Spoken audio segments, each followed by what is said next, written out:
jamais joué. On va voir qu'est-ce que ça se dit. Et on va vous dire de ces nouvelles. Ok.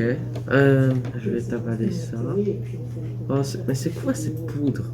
Là, le truc. Là. Non, du coup, on peut pas avancer à cause de ça. Tiens, je t'ai donné le bloc. Désactive cette merde. Voilà, comme ça. Non, je peux pas monter du coup. Vas-y, pousse-le. Oui. Voilà, voilà. Attends, voilà. Attention. Non, c'est bon. Saute. Oui. Voilà. Voilà. Et c'est bon. En fait, il faut... Mais comment on fait pour éteindre les flammes, en fait?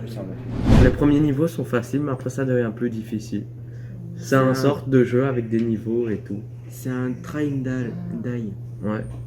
En gros, pour pouvoir comprendre le jeu, tu dois au moins mourir une fois. Ouais. En gros, tu T'auras qu'à me passer le bloc quand je te dirai go. Ouais. Ok. Ok. Oh, vas-y.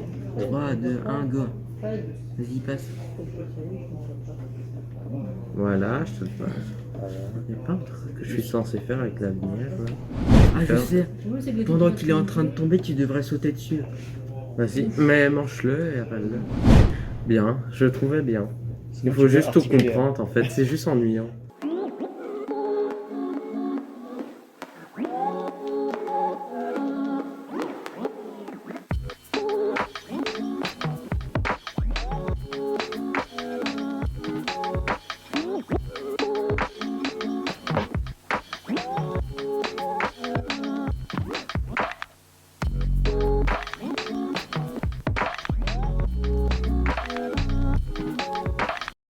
Vous êtes à la Maison Dorée, qui est une maison classée à Charleroi et qui abrite depuis 2000 la Maison de la Presse. C'est un endroit qui voulait rassembler une série d'activités liées à la presse, bien sûr, et à tout ce qui est communication. Un endroit où les gens qui participent à ces activités peuvent se retrouver et imaginer une série d'activités. C'est une très belle idée de stage qui a été à l'époque imaginée par un des administrateurs parce que voilà, maintenant tout le monde peut se prétendre journaliste et c'est tant mieux, c'est tant mieux. Mais il y a quand même quelques petites règles à respecter, des règles déontologiques. On ne peut pas dire n'importe quoi, filmer n'importe quoi, n'importe comment. Et puis des règles techniques. Mais c'est aussi poster une vidéo qui sera parlante, qui va toucher mon public, qui sera intéressante. Donc c'est un public très très large, vraiment. Et je vous invite tous à regarder cette vidéo, à la liker, à l'admirer. Et bienvenue au prochain stage de la Maison de la Presse, parce que si nous avons le même genre de stagiaires, c'est un plaisir. 1er octobre 2020 marque la première désillusion du Sporting de Charleroi en Europa League, qui marquera le début de la période noire du Sporting après avoir super bien commencé avec 6 victoires d'affilée, dont la première face au Club de Bruges 0-1 contre le champion en titre. Malheureusement, le Sporting n'arrivera pas à se relever et enchaînera les défaites et les égalités avant de, au mercato, recruter en prêt Lucas Teodorčić et Christian Benavente qui manqueront de temps de jeu et qui donc n'apporteront rien à l'équipe.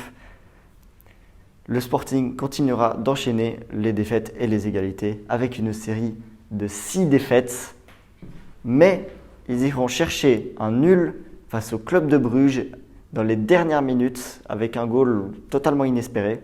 Lors de la dernière journée, les supporters mécontents envahiront le terrain avant le match face à Eupen, ce qui forcera Mehdi Bayat, le président, à faire un magnifique discours aux supporters, mais qui ne suffira pas. Défaite de 3 à domicile contre le 13e du championnat.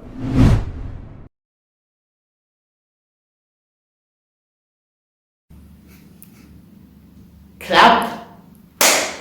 Celui-là était beau. Action. La Ligue. Effectivement, ils vont perdre contre le Lech. Oula, je vais surtout éviter Effectivement. ce nom. Non, avec un goal totalement inespéré.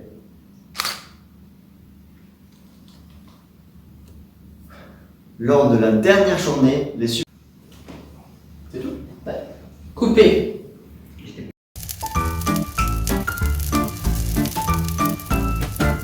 Pour cette recette, vous aurez besoin de sel, de poivre,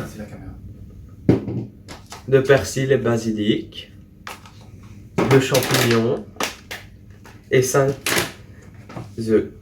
On va casser 5 œufs à l'aide d'un couteau, du basilic et du persil.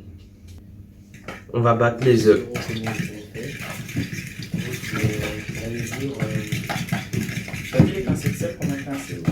Et maintenant, on va passer à la cuisson. Ouais, bah, en bâton. Pour la cuisson, vous aurez besoin d'huile d'olive. Premièrement, sur la poêle, mettre un fond d'huile d'olive. Voilà. Puis bien l'égaliser sur la poêle.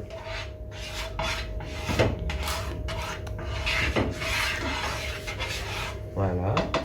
Une fois que ça c'est fait, on peut mettre l'omelette. Oui. Voilà. Une fois que ça c'est fait, on peut déjà allumer la cuisson. À mettre sur feu moyen. Oh. Je savais pas que c'était aussi fort. Voilà. Après, bien mettre l'omelette sur la poêle. Et maintenant, il faut attendre que ça cuise un peu. Et appeler les plombiers déjà, pour qu'ils arrivent.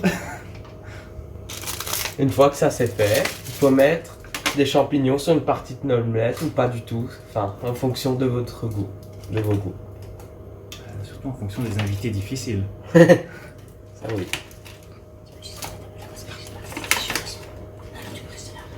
Voilà. Et maintenant, il faut attendre que ça cuise. Encore. Encore, oui. Encore. Ça fait beaucoup là, non? Chanson, on peut accélérer ça après. Alors on coupe vite en attendant. Et voilà, voici notre belle omelette aux champignons. Maintenant, nous allons la mettre sur le plat.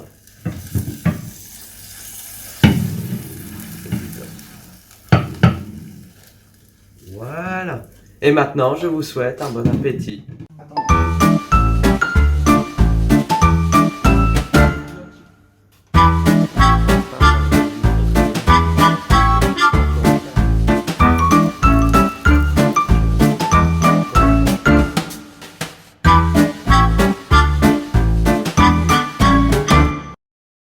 La BD Seul est une série de BD d'horreur fantastique. Le scénariste est Fabien Vellman. Il est également le scénariste des tomes 51 à 55 des aventures de Spirou et Fantasio. C'est le roman Sa Majesté des Mouches de William Golding qui lui a inspiré la BD Seul. Le dessinateur est Bruno Gazzotti et il a dessiné la BD Soda. La série parle de 5 enfants qui découvrent un matin en se réveillant que tout le monde a disparu. 22 tomes sont prévus au total. Pour l'instant, seulement 12 tomes sont sortis et le prochain à venir sort cette année en novembre. Comme pour d'autres BD, Seul a également eu le droit à son adaptation. C'est David Moreau qui a réalisé le film sorti en janvier 2017. Il adapte les 5 premiers tomes de la série. Et pour finir, je recommande cette série à tout le monde.